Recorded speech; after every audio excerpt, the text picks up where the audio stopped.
Salut à tous. Dans quelques instants, vous allez suivre un nouvel épisode de la Minute de Vérité, l'émission qui souhaite faire toute la lumière sur les drames qui ont marqué la société moderne. Nous sommes en 1954 lorsqu'un vol reliant Rome à Londres va s'écraser en pleine mer Méditerranée, tuant 35 passagers. Les autopsies des corps des victimes vont révéler d'étranges blessures. 3 mois plus tard, un avion du même type va se crasher dans les mêmes conditions. Pour élucider ce mystère, voici donc un nouvel épisode de la Minute de Vérité, et c'est tout de suite sur Direct 8. 1954, l'un des tout premiers avions à réaction décolle d'Italie. C'est ce qui se fait de mieux en matière de transport civil. 26 minutes plus tard, il se désintègre en plein vol, tuant 35 personnes. Le drame ébranle toute une nation. Une équipe d'enquêteurs est chargée de découvrir pourquoi cet appareil s'est désintégré lors d'un vol de routine. Les conclusions de l'examen des débris de l'avion feront date dans l'histoire de l'aviation et dans le domaine du transport aérien. Les catastrophes sont rarement le fruit du hasard. Elles résultent souvent d'un enchaînement d'événements malheureux que nous tenterons de reconstituer dans cette Minute de Vérité.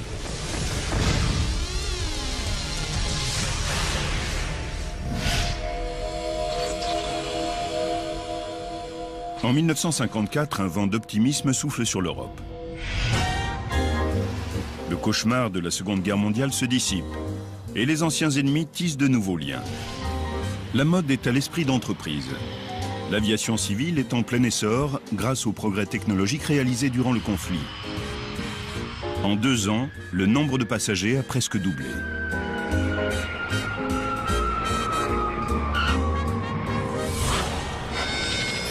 « 9h30 du matin, dimanche 10 janvier, aéroport de Rome. Une dizaine d'avions atterrissent et décollent toutes les heures. Le vol 781, arrivé de Singapour et à destination de Londres, est sur le tarmac. Ce Comet, du constructeur britannique de Havilland, est le symbole d'une nouvelle ère technologique. Il permet de réduire de moitié la durée des vols commerciaux.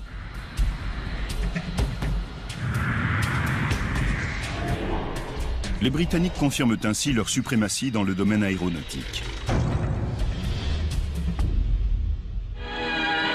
Un rêve devenu réalité. À l'aéroport d'Hatfield, présentation du Comet, le premier jet commercial du monde. En développement depuis 3 ans, cet appareil sera mis en service dans moins de 18 mois.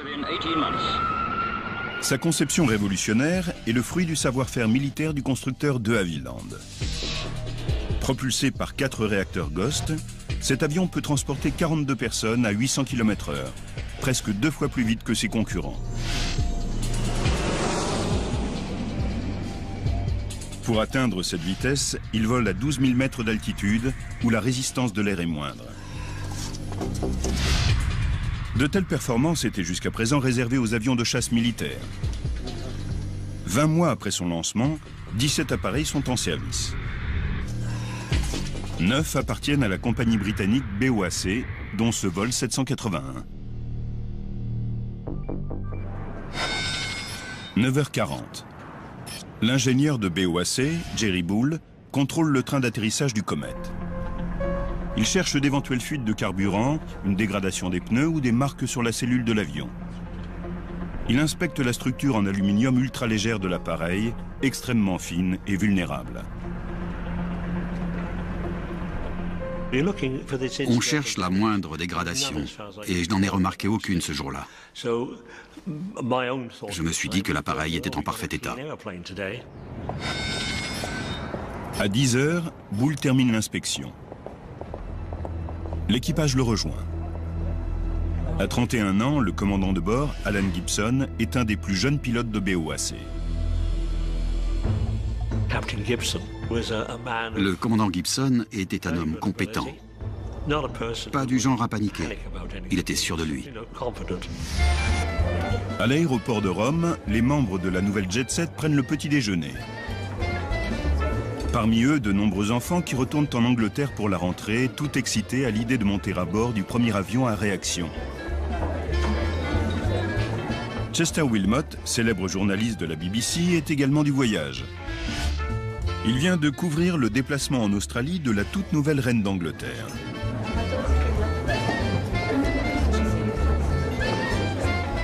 Chester est marié et père de 3 enfants.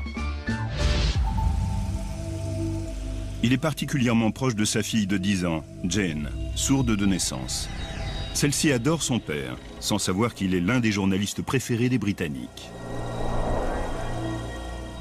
Je l'adorais.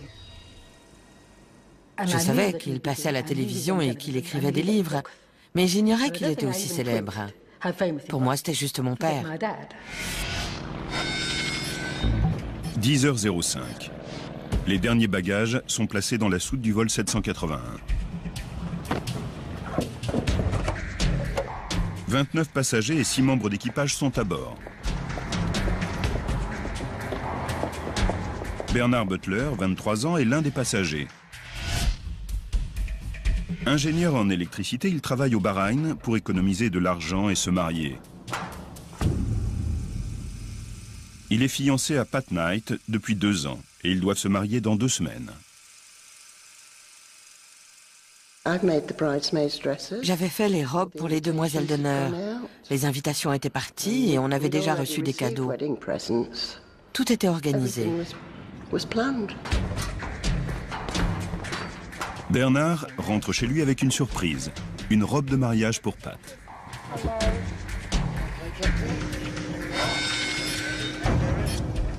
À 10h18, les inspections d'avant-vol sont effectuées. Le commandant Gibson valide la feuille de contrôle. Le commandant Gibson avait l'air décontracté et heureux de rentrer chez lui. 5 vols BOAC, dont le 781, doivent relier Rome à Londres aujourd'hui. Les autres appareils sont des avions à hélice, plus anciens et plus lents. À 10h19, un argonaute en partance pour Londres s'élance bruyamment sur la piste. Le commandant Johnson est aux commandes.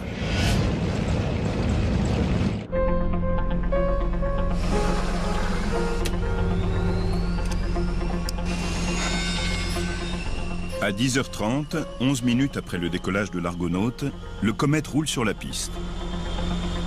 Jerry Bull le salue. BA 781, ici contrôle Ciampino. Contrôle, ici BA 781, prêt à décoller. La tour de contrôle donne l'autorisation de décollage. 1 minute plus tard, l'appareil décolle. La journée est ensoleillée et les conditions de vol parfaites. Le vol doit durer 2h37 minutes. Le Comet atterrira à Londres 2 heures avant l'Argonaute à hélice.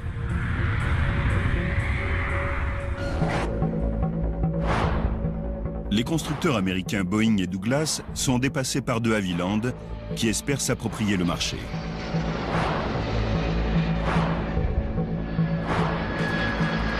En Grande-Bretagne, tout le monde, y compris Churchill, espère beaucoup de cet avion. C'était important pour les Britanniques d'avoir leur propre avion. Et en plus, le meilleur de tous. Ça nous motivait. Pourtant, depuis sa mise en service 20 mois plus tôt, 2 accidents ont coûté la vie à 54 personnes. En mars 1953, un appareil s'est écrasé au Pakistan. 2 mois plus tard, un second drame s'est produit en Inde. Les 2 accidents s'étant produits dans des conditions difficiles, la fiabilité du Comet n'est pas remise en question. À 10h38, le vol 781 monte à environ 11 000 mètres d'altitude, 2 fois plus que les autres avions de ligne.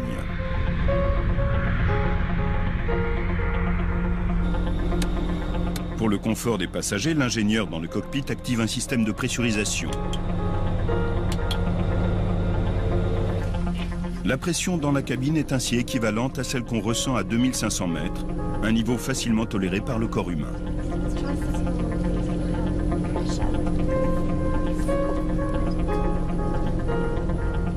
Certains passagers s'adaptent difficilement à cette sensation nouvelle. Mais rapidement, ils s'y habituent et s'installent tranquillement pour leur vol.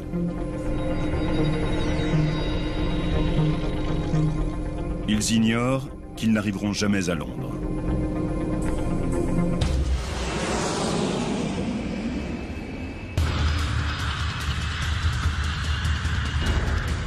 Le nec plus ultra des avions à réaction vient de décoller de Rome à destination de Londres. À son bord, 29 passagers et 6 membres d'équipage. Alors que l'appareil prend de l'altitude, le commandant Johnson, parti quelques minutes plus tôt avec l'Argonaute, contacte le commandant Gibson. Ojig, bien reçu. Les pilotes utilisent les noms de code des appareils. Ojig pour l'Argonaute et York Peter pour le Comet. Merci de m'indiquer l'altitude de la couche nuageuse. Nous sommes à 20 000 pieds. Nous vous le dirons quand nous l'aurons traversé. Bien reçu, terminé. À 10h42, le commandant Gibson contacte la tour de contrôle. Contrôle, nous volons à 23 000 pieds. L'avion se dirigera vers le nord-ouest et survolera la Méditerranée.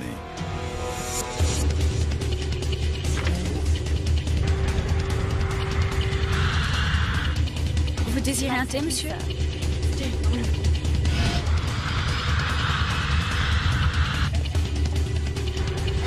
À 10h51, le commandant Gibson contacte de nouveau l'Argonaute. Ojig, ici York Peter. York Peter, ici George Ojig. Ojig, vous avez reçu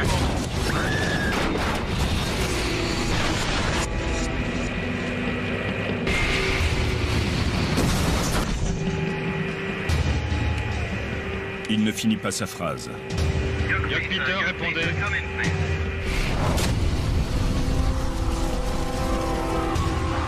Le commandant Johnson contacte alors l'aéroport de Rome. Nous avons perdu tout contact avec le BA 781. Vous pouvez le localiser? À 10h56, les contrôleurs aériens tentent de contacter le Comet. En vain. Tout le monde craint le pire. À 200 km au nord-ouest de là, sur l'île d'Elbe, des pêcheurs italiens réparent leurs filets. Parmi eux se trouve Luigi Papi, 33 ans. Soudain, quelque chose d'incroyable se produit. J'ai entendu comme une explosion, une sorte de coup de tonnerre, mais rien à voir avec un coup de tonnerre habituel.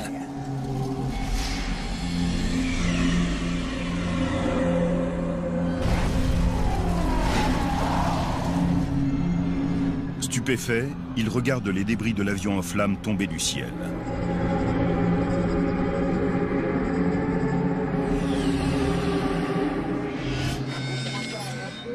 À 11h15, la tour de contrôle est informée qu'un avion s'est abîmé en mer, près de l'île d'Elbe.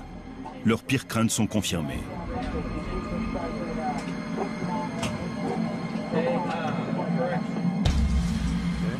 Jerry Bull est informé de l'accident. L'ingénieur en chef m'a dit « J'ai une mauvaise nouvelle, Jerry. Le Comet s'est écrasé. On ressent comme un vide. C'est une sensation difficile à décrire. On se retrouve dans un état de torpeur. Mais très vite, je me suis demandé si j'avais fait une erreur. Midi, heure anglaise. La famille de Chester Wilmot arrive à Heathrow pour accueillir le reporter de la BBC. Il faisait très froid ce jour-là. On est arrivé 10 minutes avant l'heure d'atterrissage prévue. Pat Knight a fait 4 heures de route avec un ami depuis Nottingham. Elle est impatiente. Je n'avais pas vu Bernard depuis 11 mois. J'étais contente qu'il rentre. J'avais hâte de le revoir.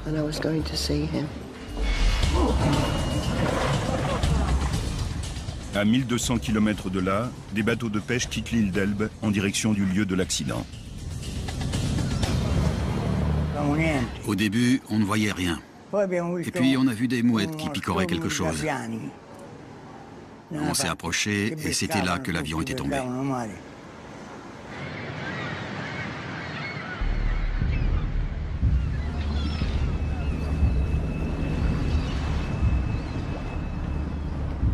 C'est un spectacle effroyable.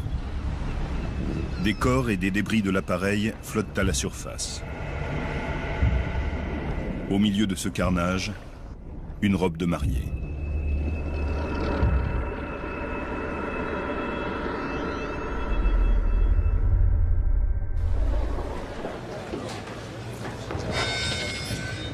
« 13h30. Le vol 781 aurait dû atterrir il y a plus d'1 heure. Il est annoncé retardé. Jane Wilmot ne quitte pas des yeux le panneau d'affichage des arrivées. Maman essayait de m'occuper, alors elle m'envoyait sans cesse poser des questions. On me répondait « retardé ». Jane voit soudain que le vol 781 n'est plus sur le panneau. Elle va se renseigner au comptoir de la BOAC. J'ai demandé pourquoi il n'était plus sur le panneau, pourquoi il avait disparu. Je ne peux pas te le dire, ma chérie. Je ne peux pas te le dire. Qui t'accompagne? Va chercher ta mère. Je parlerai à ta maman. Edith Wilmot est conduite à l'écart. Ses enfants attendent à l'extérieur, certains que l'avion de leur père est simplement retardé. Je me disais, les retards, c'est courant.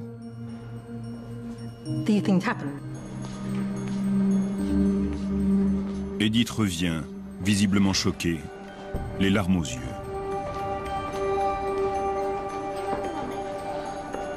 Mais chérie, il y a eu un accident.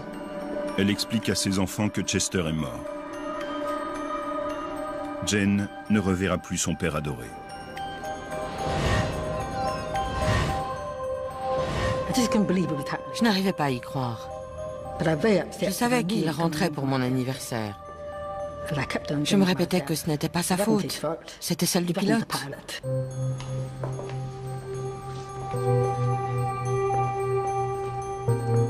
Les parents et les proches sont informés du drame. Patricia Knight n'arrive pas à croire ce qu'elle entend. On nous a dit que l'avion s'était écrasé, qu'il ne savait pas si des corps avaient été retrouvés.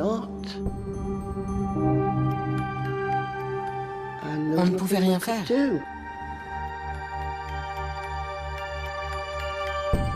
En un instant, tous les projets d'avenir de Pat sont anéantis.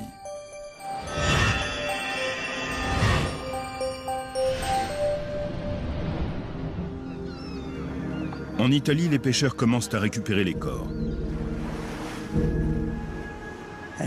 C'était terrible. Quand on voyait des corps, on criait « Venez par là, venez !» Parce qu'ils avaient l'air en vie. Ils avaient les yeux ouverts. Mais quand on arrivait à côté, on voyait qu'ils étaient morts.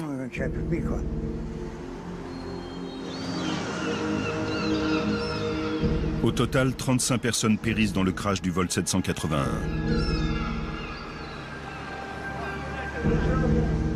« 15 corps sont récupérés. Il n'y a aucun survivant.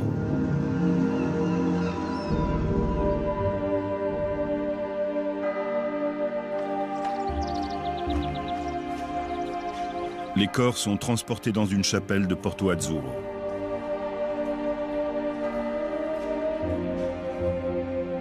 Les villageois viennent se recueillir. Les enfants apportent des fleurs.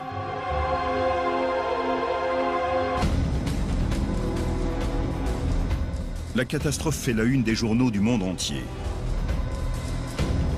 Tout le monde se demande comment l'avion le plus moderne de l'histoire de l'aéronautique a pu ainsi tomber du ciel.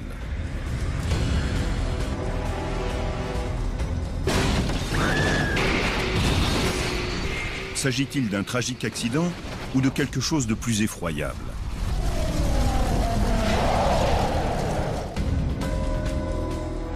En cette année 1954, l'accident du comète hante l'esprit des Britanniques.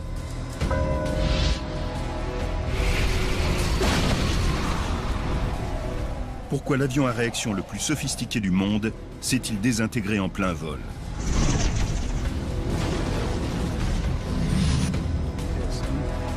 Quelques heures après l'accident, des experts de la BOAC sont priés de contrôler si les comètes de la compagnie n'ont pas un défaut de conception ou de fabrication. La suprématie britannique en matière de transport aérien en dépend. L'enquête qui suivra sera l'une des plus complexes et des plus importantes de l'histoire de l'aviation. Aujourd'hui, en étudiant les résultats de l'enquête, nous pouvons vous révéler ce qui s'est réellement produit lors du vol 781.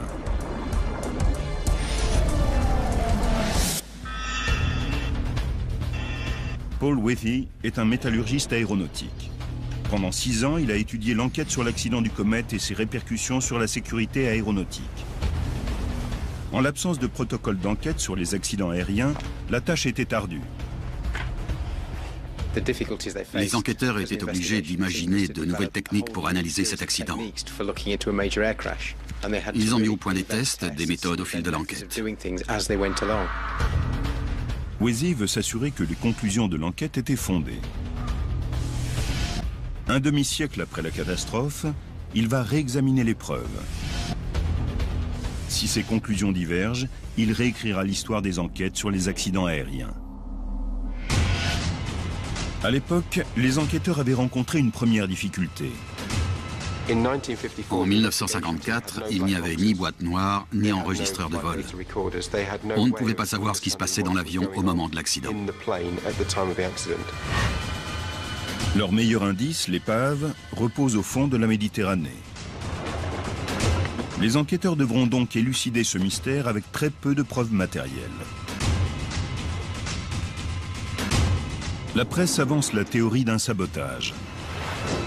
On est alors au début de la guerre froide et on craint l'acte de communistes subversifs.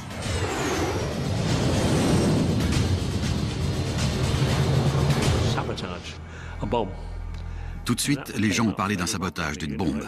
Ils cherchaient une explication à ce drame. Une bombe a peut-être été dissimulée à bord lors du chargement des bagages. Si cette théorie est confirmée, cela dissipera les doutes sur la fiabilité du Comet.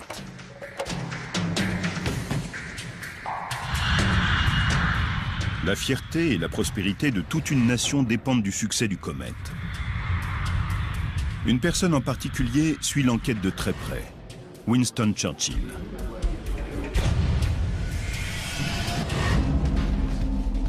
Si des saboteurs sont responsables, les enquêteurs devront fournir des preuves tangibles.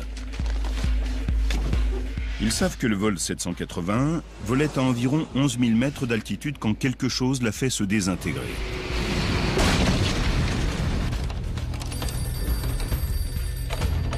Les pêcheurs italiens fournissent quelques indices. J'ai vu une grosse boule de fumée plongée dans la mer. Il y avait une énorme traînée de fumée. Le commandant Johnson, pilote de l'Argonaute, complique l'énigme. La communication a été coupée au milieu d'une phrase. Il n'y avait plus rien. Mais le mystère s'épaissit avec les victimes elles-mêmes.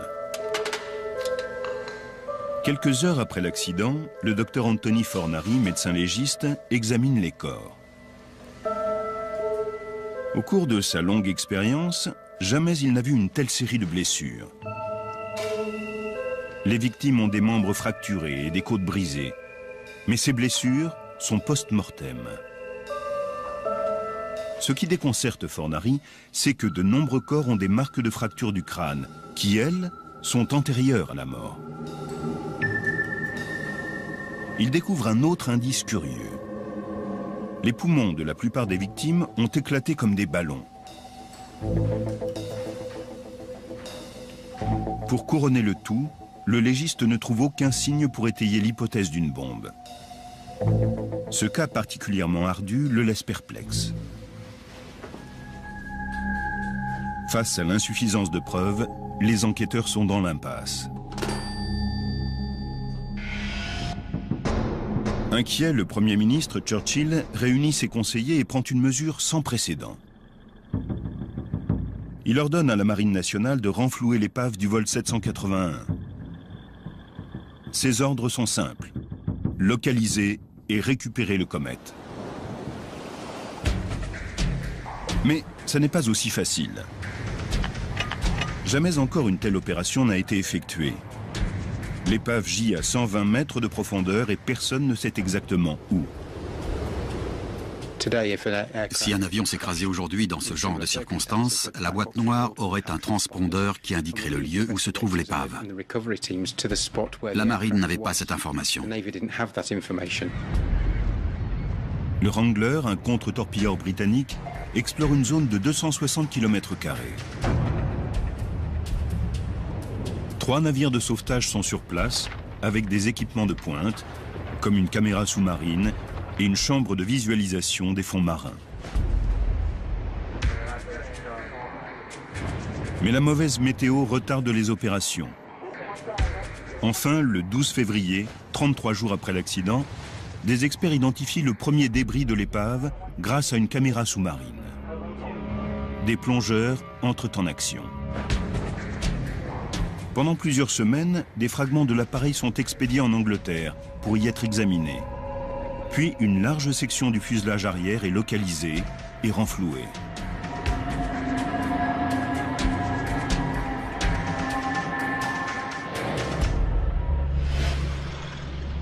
À Londres, les comètes sont toujours clouées au sol. La BOAC perd 50 000 livres par semaine.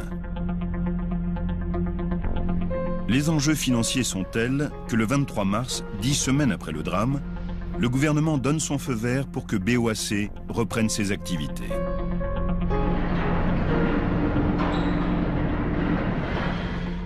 À l'aéroport de Londres, un équipage supplémentaire monte à bord d'un comète à destination de Johannesburg. La presse et la télévision sont là pour l'occasion. Le PDG de la BOAC, Sir Miles Thomas, demande au public de lui faire confiance. Nous n'embarquerions pas de passagers à bord du comète si toutes les conditions de sécurité n'étaient pas réunies pour le transport de passagers à travers le monde.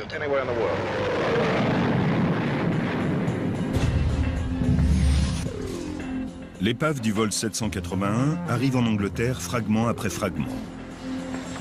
Les enquêteurs identifient et marquent chaque pièce. Dans un hangar, des charpentiers construisent une ossature en bois du comète sur laquelle chaque fragment est replacé.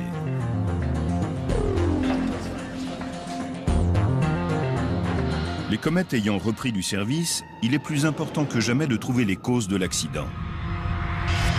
La vie de centaines de passagers en dépend.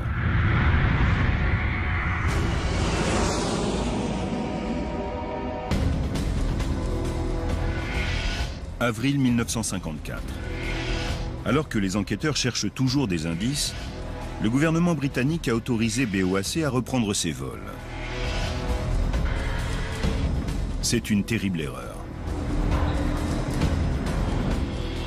Le 8 avril, à 18h32, 16 jours après la reprise des vols, un comète décolle de Rome à destination de l'Égypte. 14 passagers et 7 membres d'équipage sont à bord.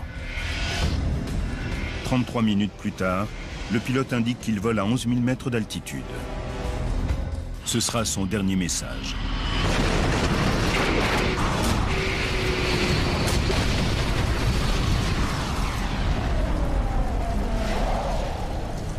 « 21 autres personnes sont tuées. La nouvelle bouleverse le monde entier. 2 semaines après avoir annoncé au public que le comète était un avion sûr, le PDG de la BOAC reconnaît son erreur. Nous ne pouvons pas continuer à transporter des passagers à bord de comètes tant que les raisons de ce drame ne seront pas élucidées. Les similitudes sont troublantes. Les 2 appareils ont été ravitaillés et inspectés à Rome par les mêmes ingénieurs, dont Jerry Bull. C'est très dur d'accepter qu'un autre appareil s'est écrasé et que tous ces gens sont morts. Les 2 avions volaient à environ 10 000 mètres d'altitude. Ils se sont abîmés en mer peu de temps après avoir atteint cette altitude. Un défaut de l'appareil paraît vraisemblable. De nouveau, la marine britannique cherche des indices. Elle retrouve 5 corps et des effets personnels.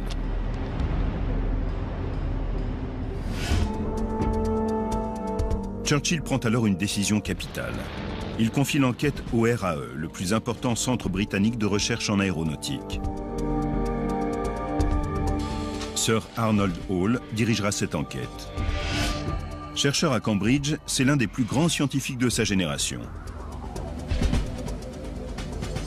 Sir Arnold Hall est un brillant scientifique, un homme qui juge sur les faits et pas sur des opinions.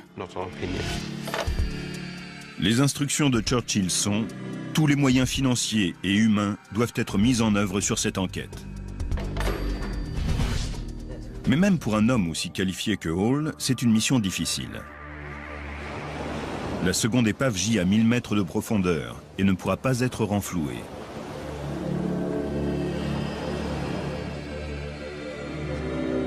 S'ils trouvent la cause de l'accident du vol 781, les enquêteurs espèrent pouvoir expliquer le second drame.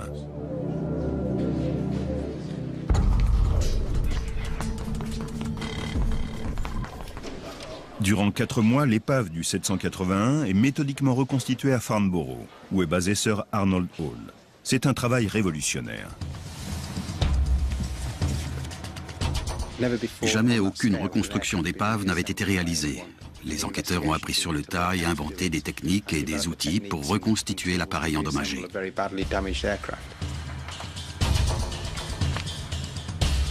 En examinant les débris, des indices troublants apparaissent.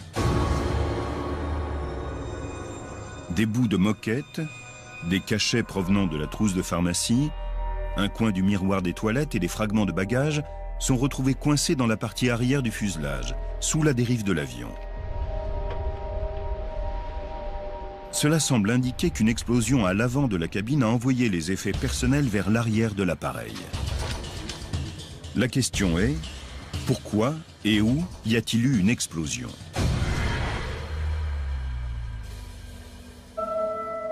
Après l'épave, les victimes fournissent elles aussi quelques explications.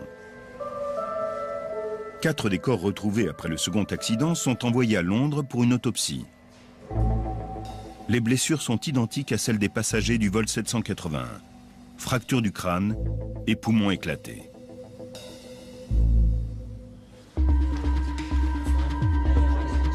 Hall se demande alors si l'appareil lui-même n'a pas éclaté comme un ballon. Après tout, les cabines pressurisées pour le confort des passagers créent une pression accrue sur le fuselage de l'appareil. En cas de défaut de structure, l'avion pourrait imploser.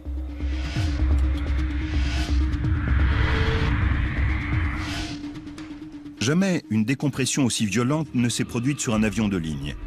Mais cela expliquerait les blessures des victimes. Pour vérifier cette théorie, les enquêteurs organisent une expérience inédite. L'équipe reconstruit le fuselage en plexiglas à l'échelle 1/10. La cabine comprend 28 sièges miniatures et 6 mannequins.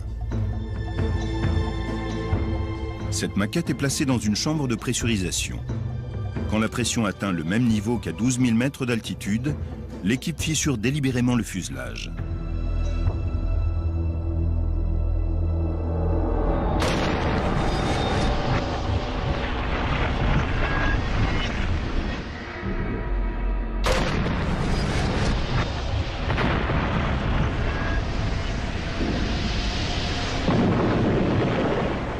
Une caméra haute vitesse filme la scène. L'air qui s'échappe rapidement libère une énorme quantité d'énergie. Des sièges se détachent et s'envolent. Les mannequins sont catapultés verticalement, leur tête s'écrasant contre le plafond. C'est une démonstration visuelle d'un phénomène que les experts ne connaissent que trop bien. La cabine pressurisée qui explose, c'est comme une bombe de 220 kg qui éclate. L'expérience explique les terribles blessures à la tête qu'ont subies les victimes des 2 vols. De plus, après un changement soudain de pressurisation, l'air contenu dans leurs poumons s'est dilaté, faisant éclater ces derniers.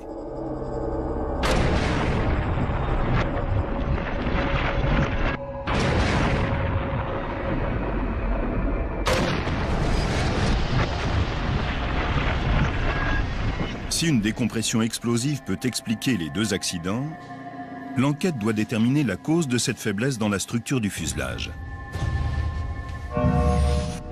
Une défaillance de l'enveloppe en aluminium semble peu probable.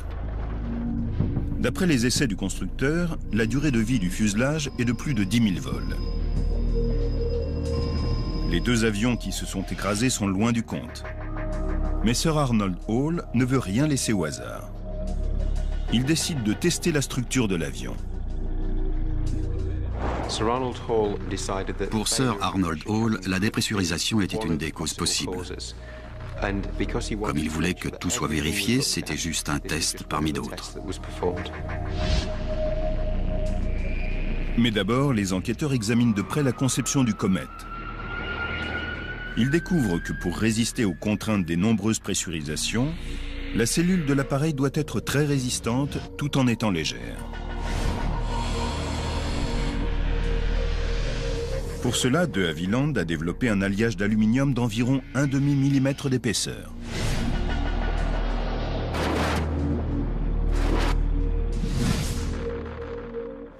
Les ingénieurs avaient conçu une cellule aussi fine que possible et réduit le nombre de fixations au minimum. Sir Arnold Hall met au point un test visant à contrôler la solidité du fuselage. L'expérience se fait à une toute nouvelle échelle. Elle requiert la construction d'un caisson de compression hydraulique de 34 mètres de long, 7 mètres de large et 5 mètres de profondeur. Les ingénieurs travaillent sans relâche et le construisent en 6 semaines. Les ingénieurs du centre de recherche ont travaillé 24 heures sur 24 en se relayant. Ils dormaient sur place et étaient très dévoués. Le 29 mai, le caisson est prêt. Une fois le moteur et les garnitures de la cabine d'un comète retirés, l'avion est placé dans le caisson. Seules ses ailes dépassent. Des vérins hydrauliques exercent des pressions sur les ailes pour simuler des conditions de vol. Les ingénieurs remplissent d'eau le caisson et l'avion. Ensuite, ils continuent d'envoyer de l'eau dans l'avion pour le pressuriser, comme s'il était en vol. Au bout de 5 minutes, ils réduisent la pression. Chaque essai impose à l'appareil des contraintes identiques à celles d'un vol à 12 000 mètres d'altitude. Sir Arnold Hall veut poursuivre l'expérience jusqu'à la destruction du fuselage, ce qui pourrait prendre 5 mois. Avec les moyens technologiques des années 50, c'est une entreprise ardue. Aujourd'hui, on ne ferait pas des essais en caisson. On utiliserait la modélisation et les simulations informatiques. Pendant ce temps, d'autres questions se posent. Mi-juin, 5 mois après l'accident du vol 781, l'équipe a reconstitué les 2 tiers du fuselage sur l'ossature en bois. La moitié d'une aile gît au sol. Les fissures dans le métal confirment que l'appareil a subi une violente décompression avant de se désintégrer. D'après les fissures, il apparaît que la rupture initiale s'est produite à l'avant, entre la cabine et le poste de pilotage. La queue et l'arrière du fuselage se sont ensuite détachés. Puis les structures postérieures des ailes ont lâché, suivies des ailerons. Le cockpit s'est détaché quand l'appareil a plongé et le carburant dans les ailes a mis le feu aux débris.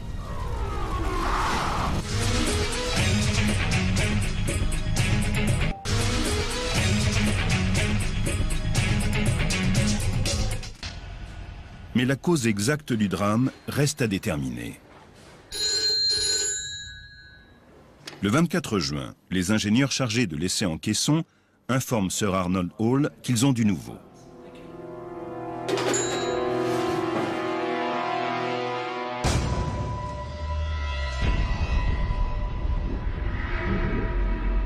Après moins d'1 mois d'essai, l'équivalent de 3000 vols, le fuselage du comète s'est rompu. Une fois le caisson vide, Sir Arnold Hall inspecte les dégâts.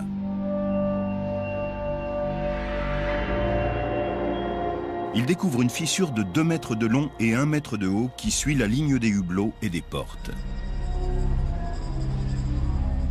Cette découverte est préoccupante, mais capitale. Un défaut majeur dans la structure du comète vient d'être révélé, et il concerne sans doute l'ensemble de la flotte. Tout le monde était abasourdi, et de Havilland en particulier. Il ne pensait pas que la cellule du comète céderait si vite.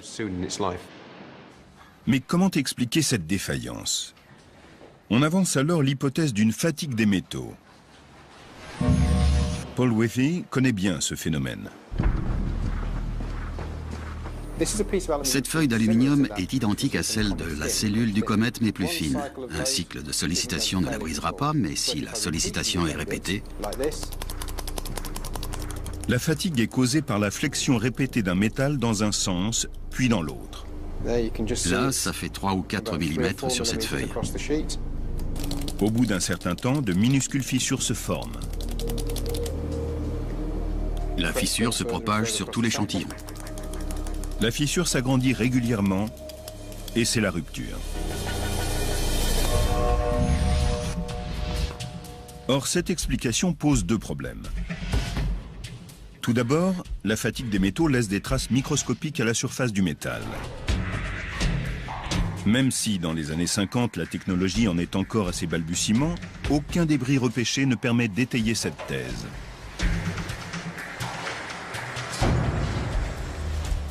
Ensuite, avant sa mise en service, le comète a subi des essais de fatigue pour évaluer la résistance de son fuselage face aux pressurisations à répétition. Les essais ont été concluants. Les enquêteurs doivent apporter la preuve de ce qu'ils avancent. Il leur faut une pièce du comète montrant des marques de cette fatigue. Sir Arnold Hall avait absolument besoin de la source de la fissure qui devait être quelque part sur la cellule. Une seule pièce de l'épave permettrait de conclure cette enquête. Mais cet indice se trouve au fond de la Méditerranée.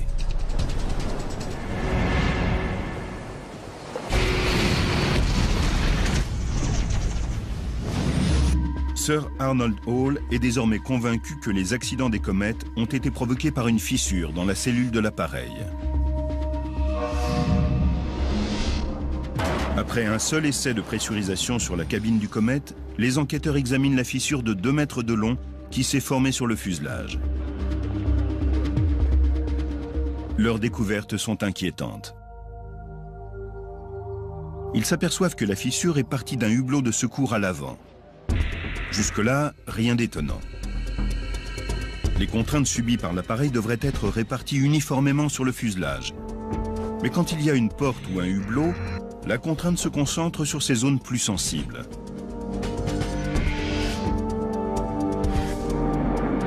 Pour analyser cela, ils installent des indicateurs de résistance sur un appareil pour mesurer la pression subie par la cellule. Les conclusions sont effrayantes. En vol, la contrainte autour des hublots et des portes est 4 fois plus forte que sur le reste de l'appareil. C'est 2 fois plus que ce que le constructeur a prévu.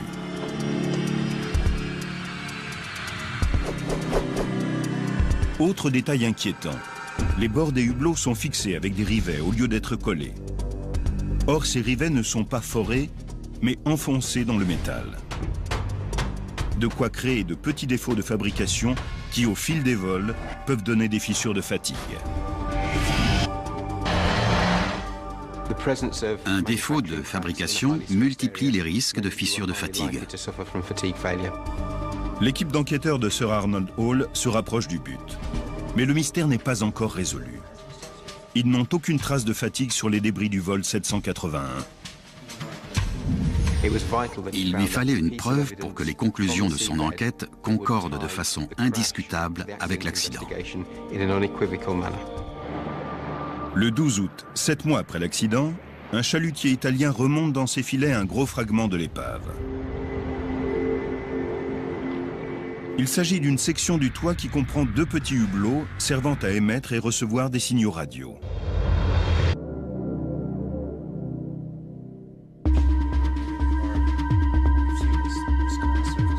À Farnborough, les enquêteurs inspectent ce fragment et trouvent ce qu'ils cherchaient. Près d'un trou de rivet, dans le coin d'un des hublots, il y a une légère fissure. Quand ils placent ce fragment sur l'épave, ils s'aperçoivent que toutes les fissures sont parties de ce point.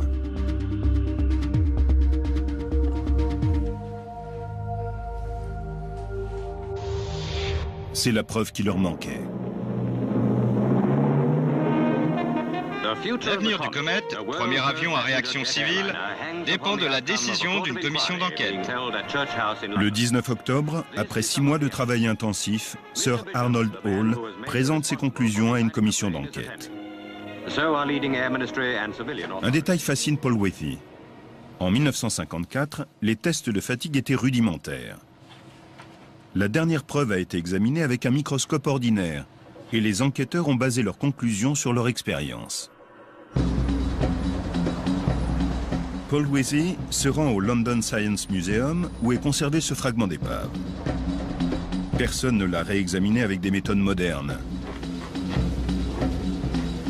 En se servant des techniques du XXIe siècle, Wethey veut l'inspecter pour voir si Sir Arnold Hall avait raison.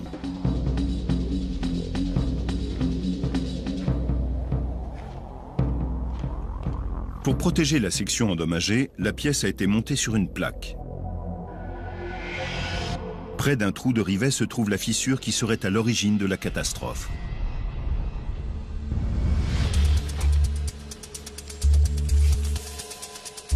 Pour examiner les dégradations de plus près, Wethey prend une empreinte à l'aide d'un mastic en silicone.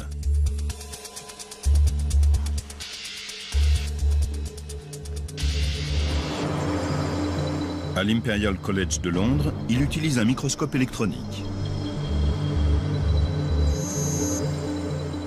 En grossissant 200 fois la fissure, Wethey montre ce que Sir Arnold Hall aurait vu à l'époque. C'est la fissure de fatigue de la cellule du comète. Avec les moyens de l'époque, Sir Arnold et son équipe pouvaient voir ça. Mais en grossissant la fissure 800 fois, Wethey découvre de nouveaux détails. Il repère un léger défaut de fabrication, probablement occasionné par l'enfoncement du rivet. C'est à cause de ça que la fissure s'est propagée. Cette image prouve qu'Arnold Hall et son équipe avaient raison. C'est bien une fissure de fatigue qui s'est aggravée jusqu'à la rupture. 52 ans après l'enquête la plus révolutionnaire de l'histoire de l'aéronautique, Paul Wethey a la preuve que les conclusions de Sir Arnold Hall étaient justes. En retraçant le fil des événements et en analysant en détail l'enquête qui a été faite, nous allons vous révéler comment l'accident du vol 781 s'est produit. 10h31, le 10 janvier 1954. 26 minutes avant la catastrophe, le vol 781 décolle de Rome. La cellule de l'avion est recouverte d'un alliage d'aluminium extrêmement fin. Des rivets enfoncés durant sa construction ont créé des défauts de fabrication microscopiques. À chaque vol, le système de pressurisation soumet le fuselage à d'énormes contraintes, surtout autour des hublots et des portes. Des pressurisations répétées transforment les défauts de fabrication en fissures de fatigue, qui progressent à chaque vol. 19 minutes avant le drame. Le vol 781 monte à 11 000 mètres d'altitude. La pression augmente et la cellule de l'avion subit davantage de contraintes. À 10h51, le commandant Gibson envoie un message radio. Oji, ici Yock Peter. 5 secondes avant le drame. Une fissure de fatigue atteint 2 cm et l'appareil se désintègre.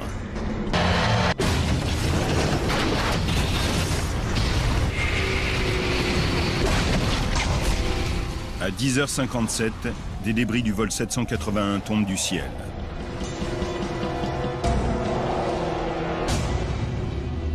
« 35 personnes sont tuées.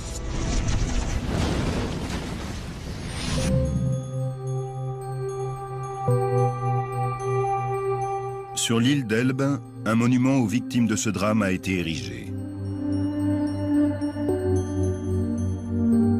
La douleur ne s'oublie pas, mais les enseignements tirés de l'enquête ont été pour certains une consolation. Ça a réconforté ma mère de voir que les tests qu'ils ont effectués après le drame ont permis de prévenir d'autres accidents. 4 ans après le drame, le Comet reprend du service, sans obtenir le succès escompté. Entre-temps, l'américain Boeing a lancé un avion à réaction et se pose en leader du marché aéronautique. La compagnie de Havilland périclite et finit par être rachetée. Le Comet aura marqué l'histoire du transport aérien.